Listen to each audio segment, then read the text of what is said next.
आपल्याला टेस्ट फक्त आयडेंटिफाय करू आपण. तुम्हाला वन टू वन करस्पॉन्ड सांगितले, टेस्ट फक्त आयडेंटिफाय करूया. आता टेस्ट आयडेंटिफाय करताना इथं जी एक ग्रुप पुन्हा दाखवले ते एक ग्रुप पुन्हा बघायचं. आता तुम्हाला लिहिताना दोन ट्रायंगल दिले पाठीमागे.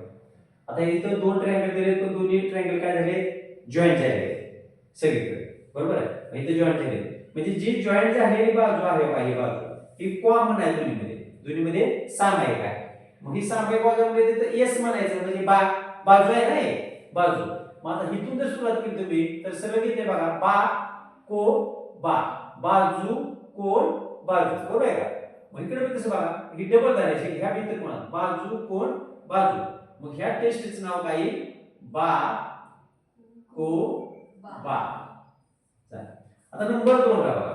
आता ज्यावेळेस 90 डिग्री आहे, आडवं ट्रायंगल केले बरोबर आहे, असा असेल किंवा असा असेल किंवा खाली कसं काय फक्त 90 डिग्री आहे म्हणजे वर एक आणि खाली दोन्ही राईट अँगल्ड ट्रायंगल आहे. ज्यावेळेस काटकोन त्रिकोण असतील त्यावेळेस त्यांचे कर्ण एकरूप आहेत का बघा.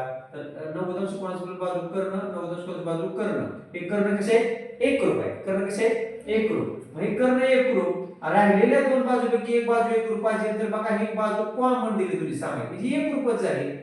म्हणजे कर्ण एकरूप आणि एक बाजू एकरूप म्हणून ह्याला म्हणायचं कर्ण भुजा कसोटी. काय म्हणायचं ह्याला, कर्ण भुजा कसोटी. समजले का. आता झाले दोन.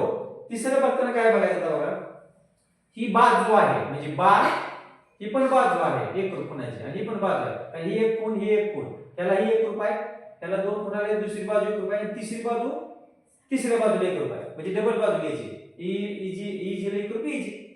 म्हणजे ह्या ठिकाणी कोणती टेस्ट ही, बा बा हा हा बा बा बा कसोटी.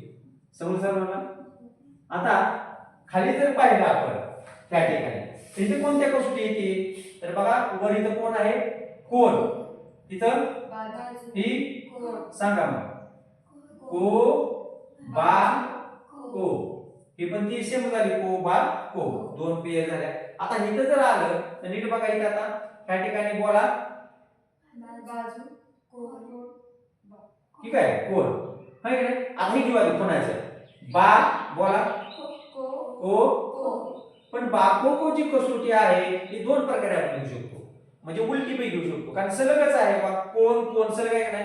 म्हणजे काय लिहितं को बा, दोन्ही पैकी एक चालेल. पण ह्याच्यात अजून एक कसोटी येते, कशी ती ही कॉमन बाजू आपण घेतलीच नाही म्हणजे काय होऊ शकते, बा को बा, बा को बा. समजले का. मग बुक मध्ये लिहून घ्या.